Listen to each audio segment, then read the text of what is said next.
guys, how's it going? Laura with Garden Answer. Today I want to talk about fiddle leaf figs. I want to talk about some care instructions and some tips on how to have success. So I have one right next to me. In fact, I posted a picture of this one. This one is new to me fairly recently. When I brought it home, I took a picture, posted it on Instagram and Facebook, and it got quite a reaction. There were a lot of you guys who wanted me to make a video on care instructions. And I thought that that was a super great idea. But my experience is somewhat limited just because I have never taken care of one in my home.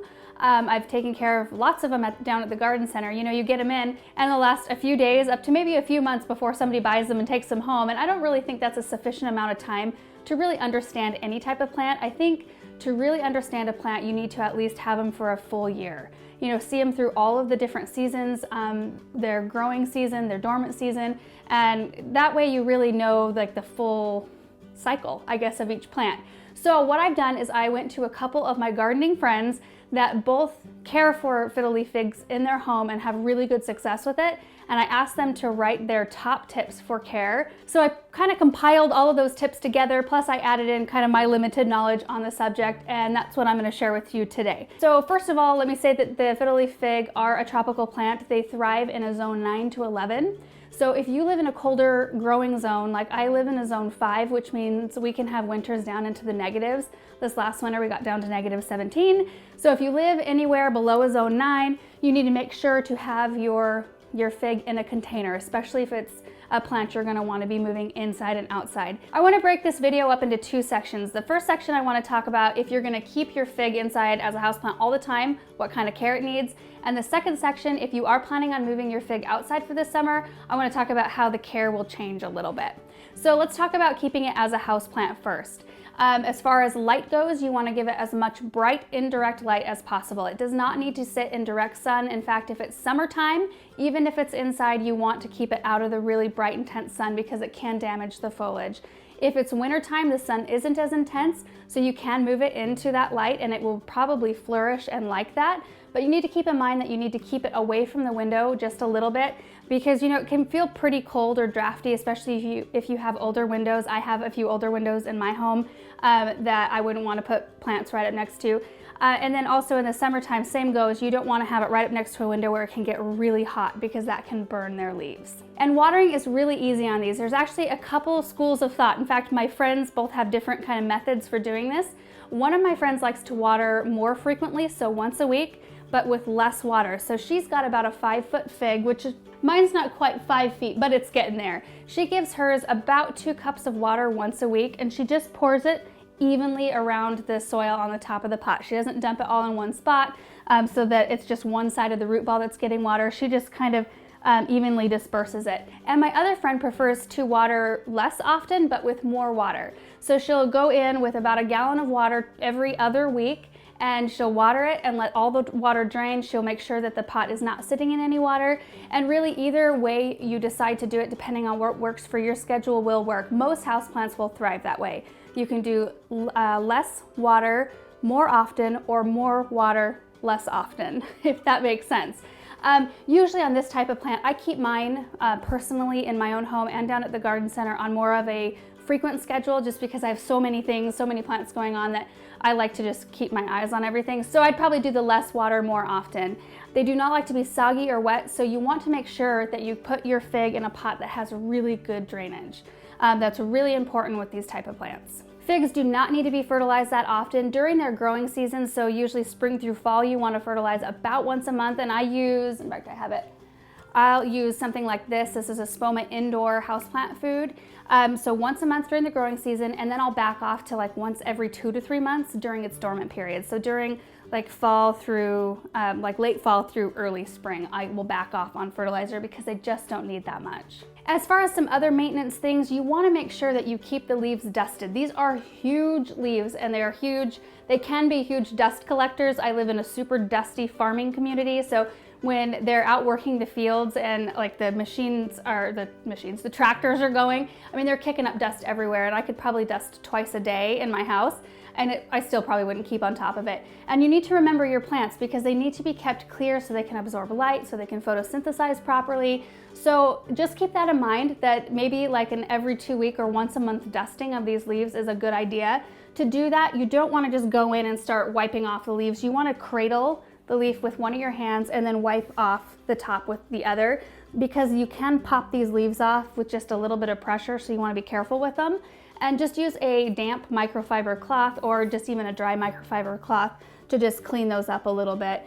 Just groom off any foliage that looks tattered or anything that looks burned, or just anything that doesn't look good. And that goes for any other plant. You know, you don't want the plant to send energy into keeping gross looking foliage alive. You want it to send energy rather into new growth, keeping the plant healthy. When it comes to shaping or pruning your fig, you can either buy them already in tree form like I did, or you can buy them in more of a shrub form, which is also beautiful. But if you like the look of a more bare trunk, it is okay to remove lower leaves as newer ones start to emerge. You can also prune it to encourage more horizontal branching. So if you've got some upward growing branches, what you'd want to do is come right up above where one of the leaves comes out. So where a leaf attaches to the branch, that's called a node. So you want to go slightly above that leaf and make a cut, and that will encourage more outward branching rather than upward branching, so that you can get a nice full tree. My friend Katie started off with a single stem fig, and she now has a 5-foot fig tree. So with the right type of growing conditions, the right pruning, you can get it there. The best time to repot figs is early spring. That's right before they're gonna start their growth phase. It's best to use just a regular potting mix, just a high quality one. So I have the organic potting mix from Espoma. That works really, really well. Just make sure to use a high quality regular potting mix. And when you choose your pot, make sure to choose one that's only a couple inches bigger than the root ball. So you want the root ball, like mine here, the root ball came out to about here, and it's got about 2.5, maybe 3 inches to grow out to the sides of the pot. They do tend to like to be a little bit cramped. They like to be a little bit pot bound, like most houseplants do. If you put it in too big of a pot and just hope that it'll grow in and become this huge tree, it actually can do more harm than good. It tends to shock them, and I know it doesn't make sense because you can plant these outside natively if you're in the right growing zone, and they do fine, and that's a huge, you know, never-ending reservoir. But when it comes to houseplants, they react a little bit different. So just make sure to pick a pot that's the appropriate size, and make sure to pick one out that has really good drainage. So that's about it as far as inside care goes. Now, if you are planning on moving your fig out for the summer season, which is really a good idea, they do flourish if you can move them outside, there are a couple of differences. So you want to make sure that you are past the danger of frost. You don't want to put these things out when it's too cold, because it will hurt their leaves. It might even kill the plant if it's too cold.